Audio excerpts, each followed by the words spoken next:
Soy responsable de producto de Alecta, que es uno de los principales proveedores de pensiones ocupacionales en Europa. Tenemos activos por valor de más de 100.000 millones de euros.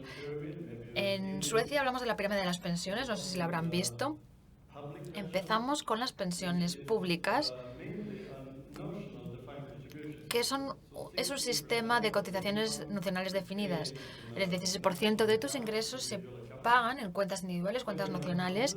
Después tenemos una parte financiada que corresponde al salario, que no corresponde al salario. Y además de eso, tenemos la pensión ocupacional, que supone un 95% de los suecos que trabajan tienen este tipo de pensión y normalmente es 4,5%. En total tenemos 23%. Esto es para el sueco medio, lo que se paga al sistema de pensiones cada año. En total, esto supone el 30% de las pensiones que está financiado con cotizaciones y el resto es la contribución nacional definida. Tenemos aquí algo en verde, esta punta en verde, que son las pensiones privadas, pero no son una forma eficiente de pagar las pensiones privadas. Es lo opuesto, no es bueno pagar esto en absoluto. Entonces, hoy no tenemos muchas contribuciones en este tercer pilar. Esto va a otros servicios, no solo para pensiones. Si entramos con mayor profundidad en la parte de las pensiones públicas, que la mayor parte, para la mayor parte de las personas en Suecia, tenemos dos partes. Podemos decir que todos nuestros ingresos a lo largo de nuestra vida se contabilizan. Si trabajas con 16 años o 75, 80, da igual. Todo cuenta y todas las cotizaciones se acumulan y hay un retorno. Y si miramos el sistema de pensiones, el sistema nacional, es ficticio, no es dinero real. El retorno es el aumento salarial de toda la población sueca. Ese es el retorno, la rentabilidad del sistema de pensiones basadas en ingresos. La parte más pequeña, que son las pensiones financiadas con cuotas, tiene la probabilidad de seleccionar fondos. Hay muchos fondos de los que elegir, casi 500, pero realmente no hay tanta elección. Entonces la mayor parte del dinero va a este fondo público, AP7, y han tenido un rendimiento superior a los que se elegían, así que realmente son muy buenos. En estos últimos 20 años el rendimiento ha sido muy bueno. ¿Y qué pasa? Cuando nos jubilamos, el capital acumulado se convierte en una pensión mensual. No hay garantía. Supuestamente debe aumentar con la inflación, pero eso no es una garantía. Fluctúa de año en año. Y también podemos decir que si tenemos bajos ingresos, hemos trabajado parcialmente, parte de nuestra vida profesional, eso también se cuenta, así que todo el mundo tiene algún tipo de pensión. Vamos a echar un breve vistazo a esta parte financiada. Al principio, cuando esto empezó, casi todo el mundo elegía un fondo, pero como he dicho hoy, casi nadie elige. Al principio había mucho marketing de que se debía elegir, por eso la gente pensó, bien, tengo que elegir, pero eso ya no está así. Y ha habido problemas en el sistema con fondos que más o menos estaban alterando el sistema.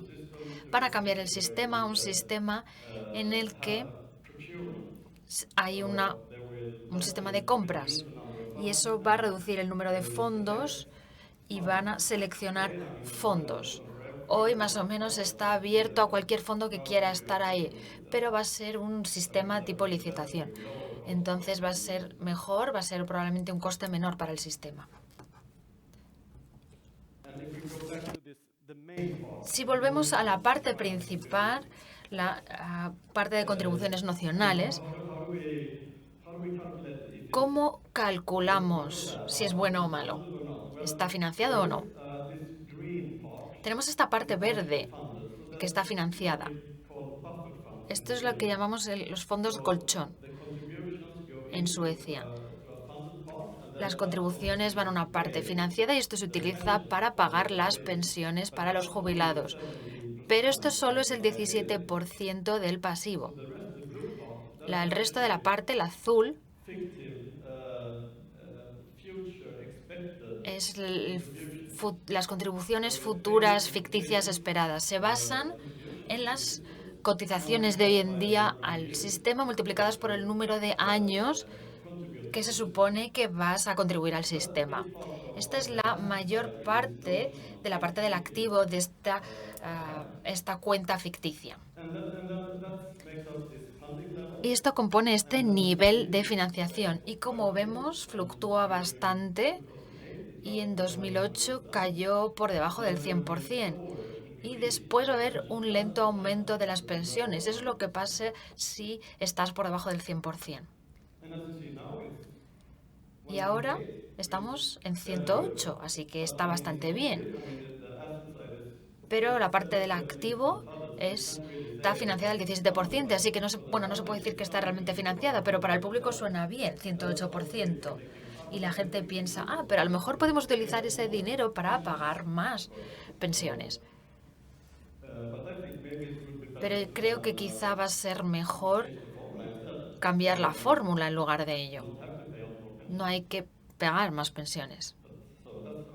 Así funciona. Después tenemos la pensión ocupacional, donde yo trabajo. El 95% de los suecos tienen pensión ocupacional y es porque la mayor parte de las personas en Suecia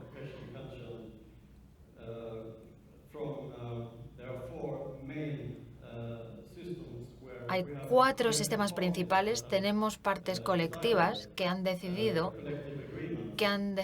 acuerdos colectivos y estos cubren el 90% de la población activa en Suecia. Si hablamos de las contribuciones definidas, que es la mayor parte hoy en día, hay un acuerdo y hay un centro de selección que hace este tipo de licitación de compras, que elige qué productos pueden estar en el sistema. Por ejemplo, ITP, donde yo trabajo, hay una especie de licitación cada 5 años para ver quién va a estar en el sistema. Esta es la imagen completa de los principales acuerdos en Suecia. Son casi todos lo mismo. Simplemente hay distintos centros de selección que eligen qué tipo de producto puede estar en el acuerdo.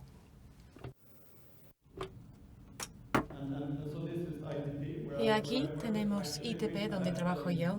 Electa es la opción preseleccionada, digamos, y somos el más grande porque hay mucha gente que no elige activamente, pero se puede ver que también hay mucha gente que sí que elige. No es como el sistema público con ese sistema financiado donde casi nadie elige. En estas pensiones, esta pensión ocupacional, hay más personas que activamente eligen entre uno u otro. Ahora vamos a ver lo de las tasas de reemplazo en Suecia. ¿Qué se consigue? ¿Qué conseguimos? ¿Qué tenemos al final cuando nos jubilamos?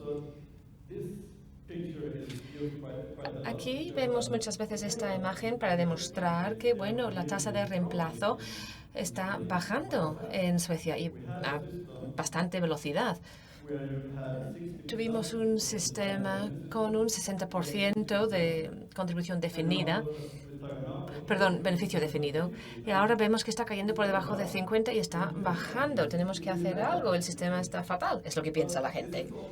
Pero todo esto es porque se calcula con la edad de jubilación de 65 años.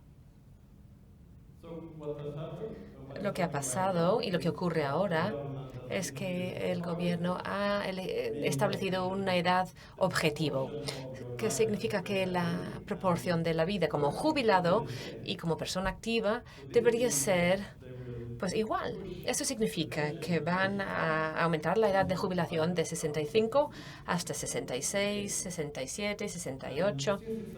Y ya que es un sistema de contribución definida, a lo mejor no es tan importante para el sueco medio, porque, bueno, si cuanto más trabajas, pues más pensión vas a tener. Pero es importante porque los que tienen unos ingresos más bajos, la pensión mínima, también pues va a hacer falta jubilarse más tarde, ahora a los 65, pero luego también será a 66, 67 o más. Esto es lo que ocurre ahora y es bastante importante dentro de la reforma sueca.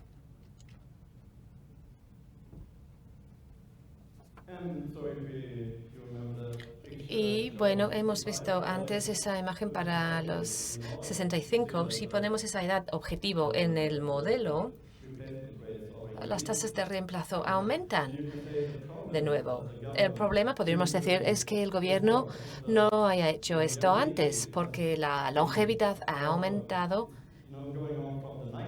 Eso empezó en los años 90, pero no habían hecho nada. Ahora están haciendo cosas quizás demasiado rápido, o según el público, demasiado rápido, pero a lo mejor es que había que hacerlo antes. Podemos ver aquí que si